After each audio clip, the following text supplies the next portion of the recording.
voilà merci beaucoup asalaamaaleykum wa rahmatullah maa ngi nuyu askanu Sénégal maa ngi nuyu àdduna di nuyu particulièrement ñi ma nekkal di samay dëkkandoo mi samay mbokk ouvrier. waaw suñu daje bi mën naa ne bokk na ci daje yu ñu fi daan daje waaye daje bii da cee raw. man la Jabel Gueye problème bi li muy nekk di xaw a réeré lépp man si intéressé la bokk parce que man jugement bi nga dégg nañ ko jugé ba jox Serigne Niang verdict bi na ko moo gagné jugé nañ ko 2 fois sama tur yoo xam ne benn yëgu ma ko ci tinuma convoqué wuñ ma fekkee mooy jugement sama avocat teewul kenn teewul te teewul jugement sama tur lañ ko titulé daan ma nga dama jël 7 hectares toog si yoo xam ne dama ko occupé te occupé ma 7 hectares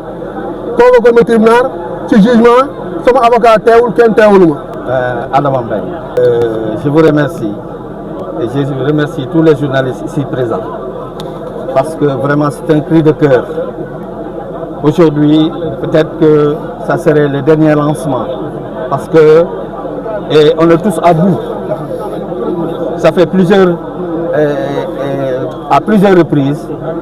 et depuis 2014, on ne fait que nous menacer pour des déguerpissements. waaw Ousmane Faye la dañuy wax ne fii ñëwuñu fi rek noonu fii bi ñu fiy ñëw ay garab lañu fekk dagg garab yi góor garab yi yaa may dégg jël suñu camion rembale ko def ci xaalis bu bëri.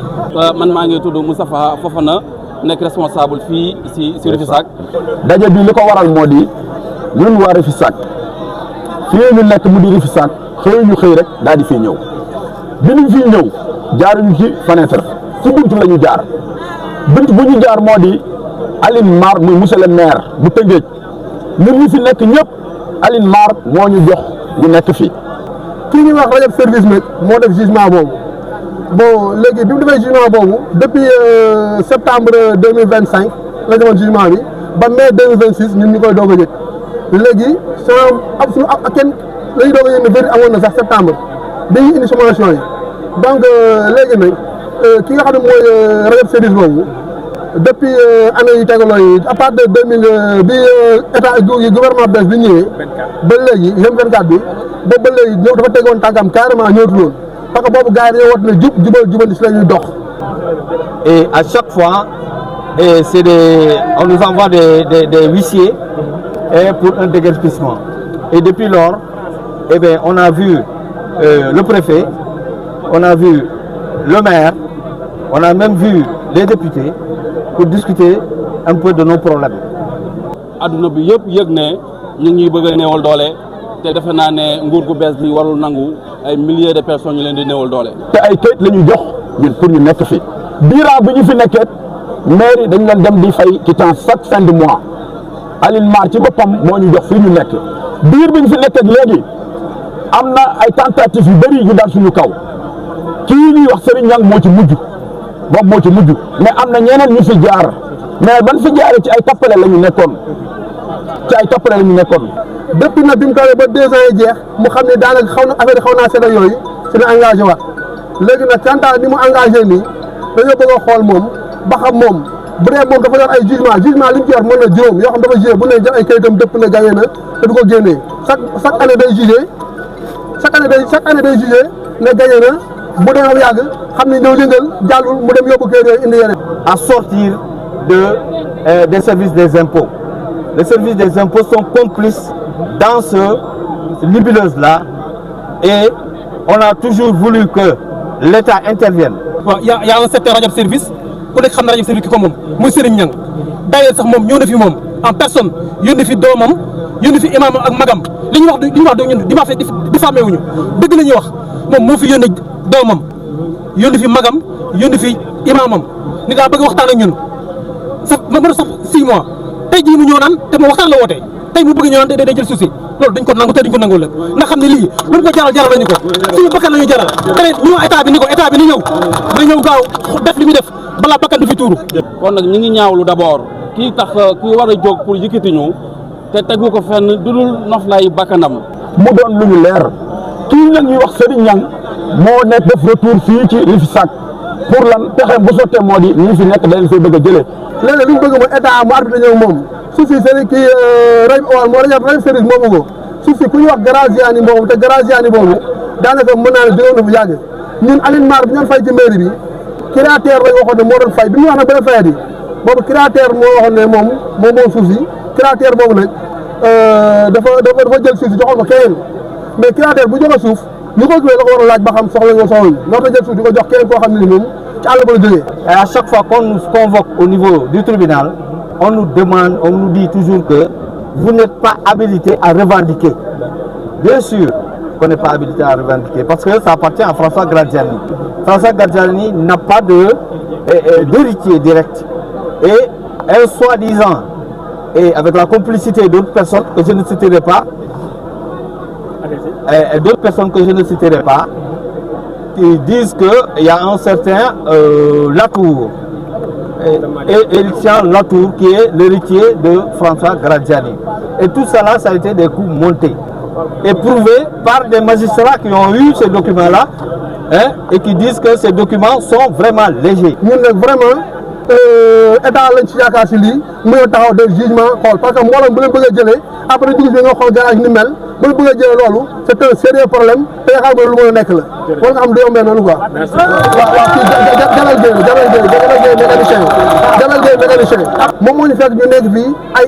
at mu ñëw bëgg a dox suñu kaw loolu nag mooy nekk loo xam ne duñ ko mën a nangu ci noonu état bi nga xam ne mooy état ñu interpellé le président bi monsieur Bassirou Diomaye Diakhar Faye di interpellé le premier ministre monsieur Ousmane Sonko dañ xamal ne bu jubbanti bi ñu waxoon am na ñu jubadi ñu ne si dëgg wala di affaire jubadi di fekk ay néew doole ñun ay chef de gare ay formateur yor ay apprenti yor lu mat man yor naa man minimum mbarka ma yor naa lu ëpp 100 apprenti wax dama leen jàngal métier di leen yor di leen formé jógee ci àll bi ñoo nekk fii. parce que fii ay milliers de jeunes ñoo fi nekk di daan seen doole nekkuñ fi di def agression xale bu bay école ñu indi la fii ñu formé la ba pare utal la foo nekk. te pexe yooyu nga xam si ñoom ñu ngi koy def pour jot suuf si jàpp naa ne du jàll te man gëm naa ne du jàll ndaxte bëri na leen si jaar pour pexe yooyu mu jàll te jàllul. Et nous voulons bien que l'État nous aide à éclaircir. Mais si on se base sur des faux documents, parce que la justice ne connaît que ces papiers-là, ils n'ont pas les moyens de vérifier. Mais nous, on a fait des investigations profondes pour savoir que ce titre-là appartient à François Graziani et on a les documents afférents à ce titre-là. ndax fii ay commerçants ñu ngi fi ay ouvriers ñu ngi fi ay formateurs ñu ngi fi. imagine tey jii man fii lay def am na ay mécaniciens am na ay hydraulique am na ay pneumatique am na ay vulgarisateur am na ay commerçants. Donc on s'est dit que mais ça ne peut pas continuer. À chaque fois qu'on nous amène des sommations et à chaque fois qu'on nous dise que non, ce terrain appartient, ce n'est plus Graziani. Aujourd'hui, c'est BOA qui donne à Toguna et c'est la famille Yandé qui prend d'autres titres ailleurs et qui vient le porter ici, tout en complicité avec nos administrateurs qui sont les services des impôts et des domaines. tey jii boo xoolee tey réew yu bëri développé maanaam ci ouvriage lañ jaar ba développé di waxe kese kon tey ñun ouvrier yi dañoo war a dooleel ñun nag fii ñu nekk tey te Alioune Mar joxoon ñu ko muy monsieur le maire moo ñu ko jox xëy ñëw fii. Nous revendiquons ce site qui appartient à François Graziani. Nous demandons à l'État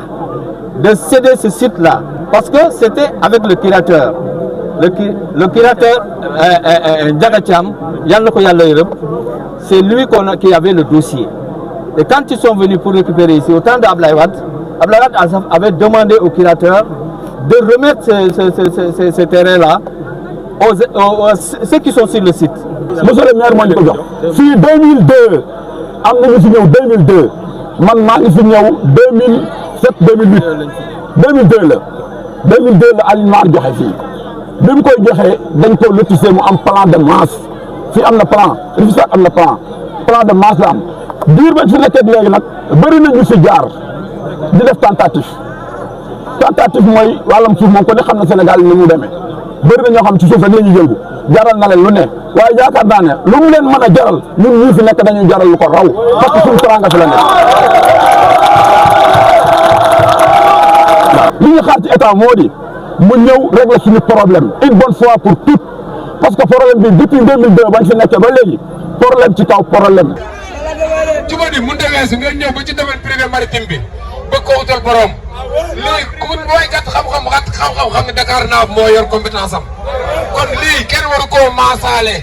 kenn waru koo joxe kenn waru koo jaay domaine maritime bi li DPM la tudd dañ ko bàyyi état du Sénégal képp ku fi ñëw di leen wax terrassement di leen wax maasale bañ leen ba tëdd ci naaj bi